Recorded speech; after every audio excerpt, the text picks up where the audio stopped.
Tonight, let's say somebody committed some sort of horrible crime against you, a horrifying crime. Shot your dog, burned your house down, kidnapped one of your children. Let's say the person who did it escaped and then died before being punished. You'd be frustrated, of course, but how would you feel if the police arrested someone else, an innocent person for the crime, someone who happened to look like the criminal, and then sent that person to prison? Would you be happy with that?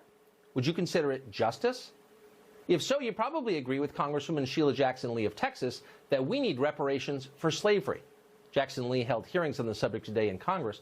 Listen as she describes a version of American history in which the Civil War and Reconstruction and the Civil Rights Movement and the War on Poverty, indeed the last 150 years, never happened.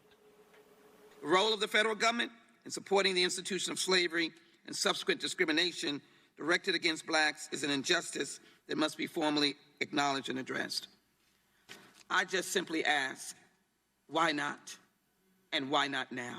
God bless us as we pursue the final justice for those who lived in slavery.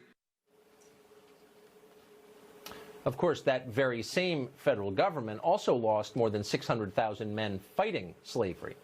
So it's slightly more complicated, perhaps, than Jackson Lee presented today, but she wasn't interested in details. Nobody in the room was. The hearing quickly became a circus. Anyone who questioned reparations was booed and heckled by the crowd. Watch.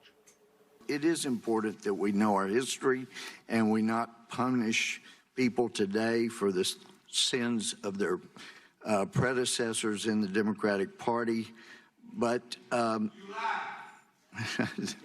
just stated all facts, and again, we have people who are denying history. Even black witnesses drew that response, boos, when they dared question the concept of reparations. Watch. So the moment you give me reparations, you've made me into a victim without my consent. Bill H.R. 40 is a moral and political mistake. Thank you. Thank you, Mr. Hughes. Chill, chill, chill, chill. He was presumptive, but he still has a right to speak. He was presumptive? What does that mean? Maybe it means he disagrees with the Democratic Party's orthodoxy. Eugene Taylor Sutton, the Episcopal Bishop of the state of Maryland, told the committee that white people must support racial reparations. He suggested to save their souls from damnation. Watch. And when I'm talking for reparations, I'm talking about those left behind, but I'm actually talking to my white brothers and sisters. You need this more than we do. You need this for your soul. You need this to be able to look black persons in the eye and say, I acknowledge the mistake, and I want to be part of the solution to repair that damage. Bishop Sutton will join us in just a moment. But he was not the only person using rhetoric like this today on Capitol Hill. Senator Cory Booker made a guest appearance at the hearing. He claimed that the same country that has made him one of the most powerful figures in the land is, in fact, incorrigibly racist.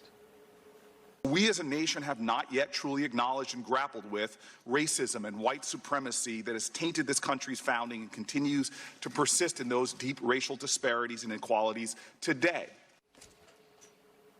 So in a sane country, that's the point at which the entire room would have burst out laughing when Senator Booker said that, precisely because of his title, really, Senator Booker. Cory Booker's parents were highly paid IBM executives. He grew up in a rich, all-white neighborhood, by the way. He attended Stanford. Then he got a Rhodes Scholarship, went to Oxford. Then he got a law degree from Yale. He's currently a senator from New Jersey. He'll win re-election pretty easily in 2020 if he seeks it. New Jersey is one of the richest states in this country, second, I think.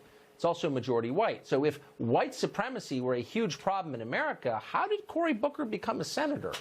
And yet somehow he did. America has given Cory Booker amazing opportunities precisely because it's not the hateful place he pretends it is. Cory Booker is one of the most privileged people in the world. He's living proof. But it doesn't matter. Actual official racial discrimination of the kind embodied in Jim Crow ended half a century ago. But as it recedes from living memory, it becomes even more important to the Democratic Party. In a religious procession earlier this year, a half a dozen Democratic presidential candidates prostrated themselves before professional race hustler Al Sharpton and vowed to seek reparations if they were awarded the presidency. Watch. Congresswoman Sheila Jackson Lee has proposed a bill to form a commission to study how to do reparations. When I am elected President, I sign. Would you sign that bill? Yes. Yes, would you sign it? If the House and Senate pass that bill, of course I would sign it. I firmly support Congresswoman Jackson Lee's bill to create a commission to study reparations. Would you sign the bill for reparations? Yes, I would. I already support that bill. There are things that we need to do in this country that have been a long time in coming. One of those is to move forward with reparations. Kissing the ring of their moral leader, Al Sharpton. Hilarious.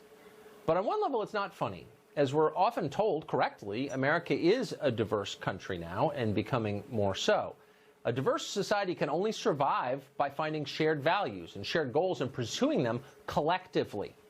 When a country collapses into a feud between racial or ethnic or religious factions, that country fails every time. Warring tribes. That's where this is pushing us.